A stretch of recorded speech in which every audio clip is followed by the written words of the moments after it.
यही साजिश किसी जमाने में अंग्रेज किया करते थे। अंग्रेज भारत के लोगों को आपस में लड़ाते थे, हिंदू मुसलमान करवाते थे, मंदिर मस्जिद करवाते थे और फूट डाल करके हमारे ऊपर 200 साल तक राज किया था। एक बार फिर से जो लोग आजादी के आंदोलन में हिस्सा नहीं लिए, जिन्होंने इस देश के लिए शहादत नहीं दी, जो जेलों में नहीं गए, फांसी पे नहीं चढ़े, वो लोग जो उस वक्त अंग्रेजों की मुखबिरी किया करते थे, आज गद्दी पर बैठ करके फिर से लोगों को आपस में लड़ा रहे हैं, लोगों के बीच में नफरत फैला रहे हैं। बोलिए ऐसा है कि नहीं है? नफरत फैल रहा है ना? कौन फैला रहा है? नहीं, मोदी अकेले उसमें शामिल नहीं है, उसके साथ वो सब लोग शामिल हैं जो आज समाज को बांटने का काम करते हैं, समाज को आपस में लड़ाने का काम करते हैं, वो सब लोग इसमें शामिल हैं। तो आप सब लोगों से मैं ये आग्रह करना चाहता हूं, आप सब जानते हैं कि कांग्रेस पार्टी ने, भारतीय राष्ट्रीय कांग्रेस ने अंग्रेजों से लड़कर के इस देश को आजादी दिलाई। आजादी दिलाई कि नहीं दिलाई? देश आजाद है ना? कौन आजाद कराया देश को? कांग्रेस ने इस देश को आजाद कराया। और आज एक बार फिर से जब देश में नफरत फैल रही है, उस नफरत के खिलाफ हमारे नेता श्री राहुल गांधी ने कन्याकुमारी से लेकर के कश्मीर तक पैदल चले वो, और उन्होंने कहा कि डरने की जरूरत नहीं है, डरो मत। इस समाज के भीतर जो न्याय है, लोगों का जो हक है, उसके लिए आपको संघर्ष करना पड़ेगा, उसके लिए आपको लड़ाई करनी पड़ेगी।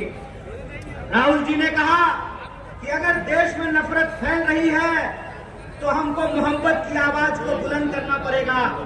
और कन्याकुमारी से लेकर के कश्मीर तक उन्होंने भारत जोड़ो यात्रा की, भारत जोड़ो पद यात्रा की।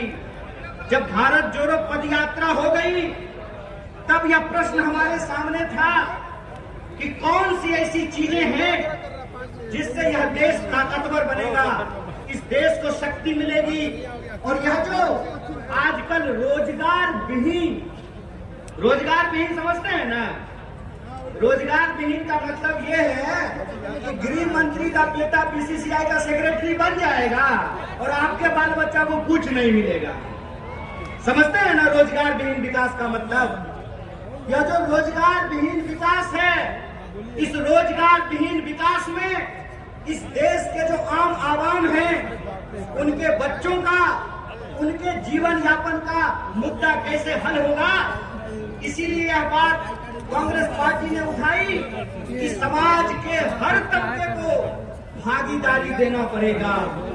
और भागीदारी देने के लिए यह जरूरी है कि हमको देखना पड़ेगा कि समाज की रीढ़ किनको माना जाता है, देश का रीढ़ किसको माना जाता है।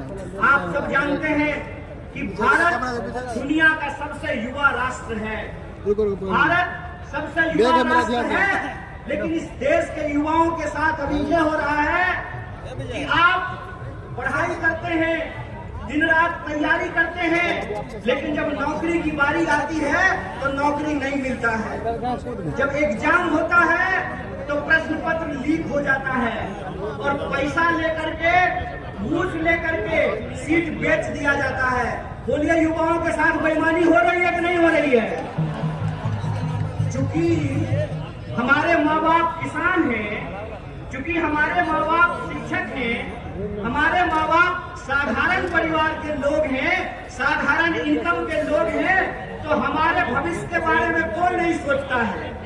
बताइए, नेता का बेटा नेता बनेगा, मंत्री का बेटा मंत्री बनेगा, डीएम साहब का बेटा डीएम बनेगा, डॉक्टर साहब का बेटा डॉक्टर बनेगा, लेकिन किसान का बच्चा किसान नहीं बनना चाहता है।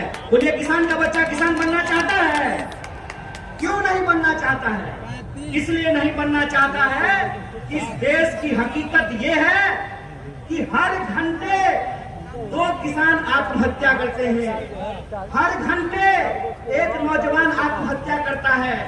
हर मिनट किसी महिला के साथ कोई ना कोई अपराध होता है। आए दिन हमको यह सुनने को मिलता है कि जो शोषित पीड़ित वर्ग के लोग हैं उनके ऊपर लगातार हमले होते हैं, उनका अधिकार छीना जाता है। देश की परिस्थिति को देखते हुए जब बेरोजगारी 45 साल में सबसे ज्यादा है, महंगाई आसमान छू रहा है। आप लोगों को याद था ना, पहले पेट्रोल कितना में मिलता था? पहले पेट्रोल कितना में मिलता था? 50 रुपया में। अब कितना में मिलता है? 100 रुपया में। महंगाई बढ़ी है कि नहीं बढ़ी है? सरसों का तेल पहले कितना में मिलता था? 80 रुपए किलो।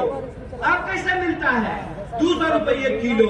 बोलिए महंगाई बढ़ी है कि नहीं बढ़ी है? जिस तरह से महंगाई बढ़ रही है, किसानों की आत्महत्या हो रही है, जवानों की आत्महत्या हो रही है, महिलाओं के ऊपर अत्याचार हो रहा है, बेकारी 45 साल में सबसे ज्यादा है। तब इस देश के नौजवानों को, बिहार के नौजवानों को यह सोचना पड़ेगा कि उनका भविष्य क्या है। आप सोचिए कि अगर इस देश के नेता चाहते हैं कि उनके बाल बच्चों का भविष्य बना रहे, तो इस देश के किसानों को, इस देश के गरीबों को भी यह सोचना पड़ेगा कि उनके बाल बच्चों का भविष्य कैसे बना रहेगा। इसीलिए इस देश की परिस्थिति को देखते हुए हमारी पार्टी भारतीय राष्ट्रीय कांग्रेस ने और हमारे नेता राहुल गांधी ने यह तय किया है कि हम भारत जोड़ो न्याय यात्रा की शुरुआत करेंगे। और यह जो भारत जोड़ो न्याय यात्रा है, ये मणिपुर से चल करके बिहार की महान भूमि पे पहुंची है। बोलिए बिहार महान है कि नहीं है? लेकिन आजकल बिहार को बदनाम भी कर दिया गया है। बदनाम नहीं कर दिया गया है। आज हमको मीडिया के एक साथी पूछ रहे थे कि नीतीश जी आपको छोड़ करके चले गए, इस पर आप